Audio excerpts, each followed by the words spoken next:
and welcome to another episode of No Budget, the show for filmmakers with no budget by filmmakers with no budget. I'm Milo Dennison. Next to me is Dave... Dennison, because we got married recently. Next to me is, of course, Dave Cullen, and today we are talking to documentary filmmaker Alessandra Usai. Close? Correct. Okay. Yes, thank you. All right. Well, welcome to the show, and we're really excited to talk to you.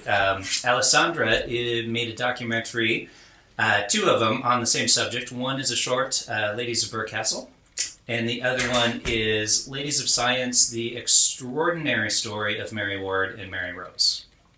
And so we kind of wanted to talk to you about this, the documentary, because it's really fantastic. Thank you very much. All right. So I guess first question really is just tell us a little bit about yourself, kind of what got you into filmmaking, what excites you about documentary filmmaking, and just a little bit along those. Okay. You want, I think, maybe... Yeah, but keep it brief. Exactly. Yeah. Exactly. Tell us your life story but under a minute. 30 seconds or less. Yeah. Okay, perfect. Just the brief version, just the highlights. Yeah, I do documentary. Mm-hmm. Basically, I do more documentary than other stuff. I have an experience to fiction, like Ladies of Burr, and that was a short movie. I'm doing also promo video, but I started to do documentary, and it's something that I really like and enjoy to do. But it's something that not easy for make money. If you think to make money with documentaries, something. Yeah. Very hard. And how did you, what is there a particular style that you kind of happen upon of documentaries that you particularly like to make? Or I love to do historical documentary. right. A documentary about people, anthropological documentary, documentary about a story of real people.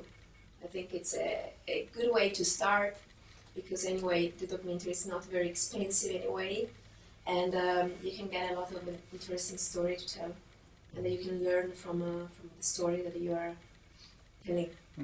So what specifically about this story interested you, and how did you kind of get involved in this particular story? The story about Lady Ross and Mary Ward comes from the short movie. I was involved in Dublin filmmakers. At the time, I was in one meeting, and I met a script writer. She had an idea to do a short movie about her, inspired by these two ladies. And she didn't know the real story about Mary Ward and Mary Ross, but I thought that the idea that she had was quite good. It was a short movie set in Burr, the story about a friendship. So the story about this friendship with these two ladies. And I was involved in this project as director. It was my first short movie as director, so it was a great experience for me. But I didn't know very well the story of the two ladies since I was working on the production. So we learned during I think the shooting more about these two ladies. And because I had more experience working on documentary, I thought to do a documentary after that. Full-length documentary on the subject. Yeah. Yeah. So I guess for our audience, if anyone doesn't really know, can you kind of maybe tell us just a little bit about it? Give us a brief summary. Lady Ross, so Mary Ross and Mary Ward, they were two pioneers in the 19th century about photography, science, telescope, microscope. And Mary Ward was the first woman to die by car accident in Ireland. So that's really interesting. There's a distinguishing, yeah. Uh-huh. So yeah, that's, I can say, the summary of the story, but of course there is something more because we are talking about women that they trying to work in the middle of the 19th century was something not very usual at the time. Yeah, that's what I thought was interesting. Because Lady Mary was a metal blacksmith and stuff, which I thought was interesting. Yeah, she was a countess, countess, but she was also a blacksmith. She was an architecture.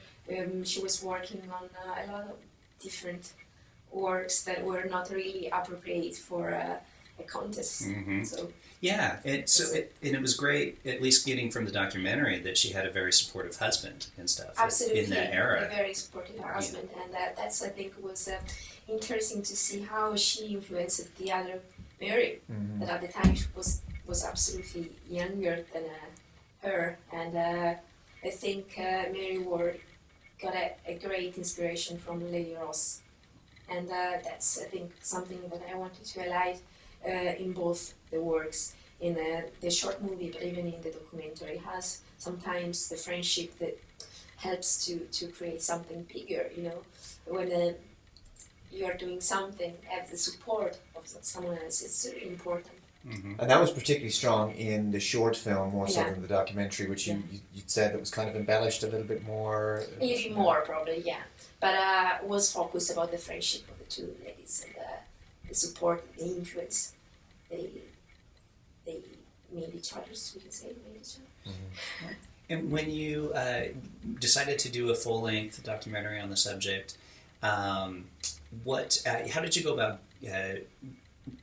Was that more the producer? I guess that might have been more the producer, but basically arranging the interviews, shooting on location, that type of stuff. Like, tell us about that process a little I bit. think it was the main and the first work that I did in this project, Mm-hmm. because actually we needed to do a big research before. Yeah. We needed to work on the research before to start the producing plan, and actually I found a lot of material. First of all, because I was in touch with Ross, and he gave me a great support.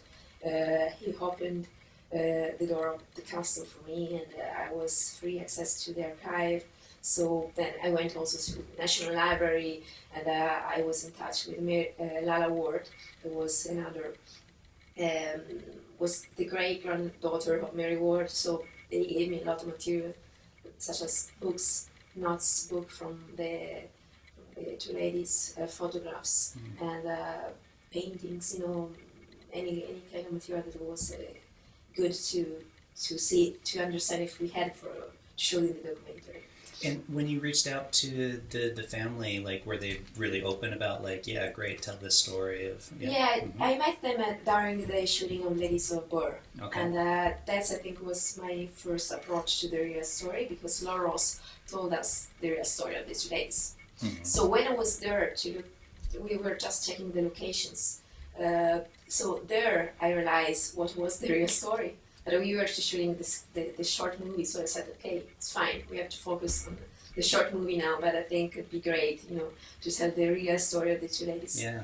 And so I knew that Lady Ross, then Lala Ward, they were available to maybe do interviews or anyway tell us the story. And in the meantime, I was doing the research, so through books more and other things, articles. And I tried to find the people that wrote the articles and the books.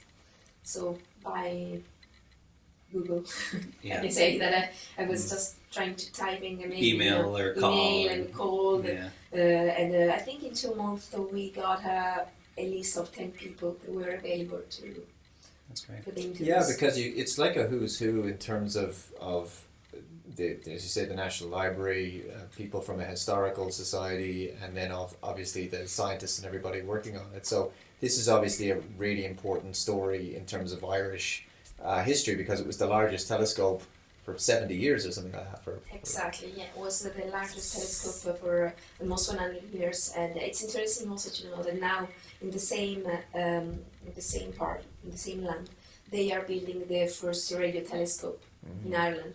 It could be a kind of very, very big technology for Ireland, and it would be built in the same area with the oldest telescope. Some nice historical synergy there as well. Should we show a little clip from the film now? Yeah, let's show a do clip. that. Let's And hear then, it.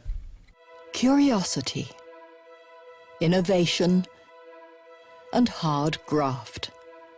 The Victorian era in Ireland was a time of startling new discoveries and great tragedy. The town of Burr, County Offaly, may have been considered an unlikely hub for scientific innovation, But it was to be the setting of an amazing story and the home of two extraordinary pioneers, Lady Ross and Mary Ward. These two women were quite remarkable, not just in terms of the work they carried out, but for the tireless way in which they went about this work. The older, Lady Ross, was a respected photographer, blacksmith, and architect, without whom the huge Leviathan telescope in Burr would never have been constructed. The younger, Mary Ward, was an extremely talented scientific writer and illustrator who made it her mission to engage others in the wonders of the natural world. All right, and we're back. So that's great. And so I think we just want to go in a little bit about the production itself. Now that we've seen that, so tell us about the overall production. Like, how long did it take? How much time did you spend doing the research versus the interviews, the filming, and until it was actually completed? I mean, probably you want to know about Ladies of Science. Yes. Sorry. Yes, we're talking about Ladies of Science, not the Ladies of Burr Castle. Yeah, the full The feed. production took a long time. Mm-hmm. In particular, the pre-production, because at the beginning I was thinking to do a documentary based only on interviews. So with interviews and original photographs, original paintings, original part of the books that Mary Ward wrote at the time. But after a while, I was not anymore sure about that. So the research took 2 months, 2 months and a half, the main research. Then we started to develop the line, the documentary. So in this part, I thought, okay, it's okay to do maybe interviews and shooting, the castle and the landscape, maybe edit with other material, but I thought it was not enough. So then I realized that I wanted to do a drama part. That was the most tough things. So because as people can see from the preview there, this is not just a documentary of talking heads and some rostrum shots. It's also basically recreations in a drama type setting as well. Exactly, it's a docudrama. Yeah. Exactly, and so I thought, God, maybe because we had just a small problem with get all the photographs that I wanted. Actually, part of the photographs were in Castle Ward, and Castle Ward it's under National Trust. Mm-hmm. And we had in mind one budget, but they asked it for each photograph 5,000 euro. Jeez. So then the producers told me, I don't want to work on this because it's just crazy. We can't afford pay, for 70 pictures that I asked. I asked 70 pictures, and each one was just for one, 5,000. That's crazy. So they've got these photographs locked up that are a historic record that they make people pay 5,000 euros for one image. Aren't they supposed to be available to the public if they're in the public library and But not because- taxpayers' money? That's ridiculous. Yes, but because they are a kind of private institution and they usually work with a very big production, such as American, English, that they go there for a period drama, and usually period drama are really, they can support. I can understand because it's an historical building, so maybe, but 5,000 was absolutely crazy. So I explained them that we didn't have the budget. It was something that we really want to do because we thought that these women really deserved to have some form of recognition. So at the very end, I thought, okay, maybe if we don't have the chance to get these 70 pictures, we don't have enough material to support, the documentary, and probably I need to do a dramatization. And so was August. So we started the production in April. April, and in August I thought, okay, no, now we have to plan the dramatization. So from August we were looking for locations, we were looking for cast, we were working on the script to think about which scene, which part of the life could reconstruct better the atmosphere and the life of the two ladies. So, but I actually really like that in a way. Even though you were limited, what you actually ended up getting was so much more beneficial, because oftentimes when you're restricted but in a no budget type situation, that can give rise to more creativity, I think, and that's the back you into a corner, and then you produce this amazing thing where you have this docudrama, as you say. I think it's a challenge, because it's really interesting and important. Understand from the beginning if the story that you want to tell is the right story for you. If you have the motivation to go ahead with the story. Mm-hmm. It's like your baby in some way, If you believe in the story, you can. Your brain is working to find a solution to each problem. Absolutely, yeah. So that was my solution for.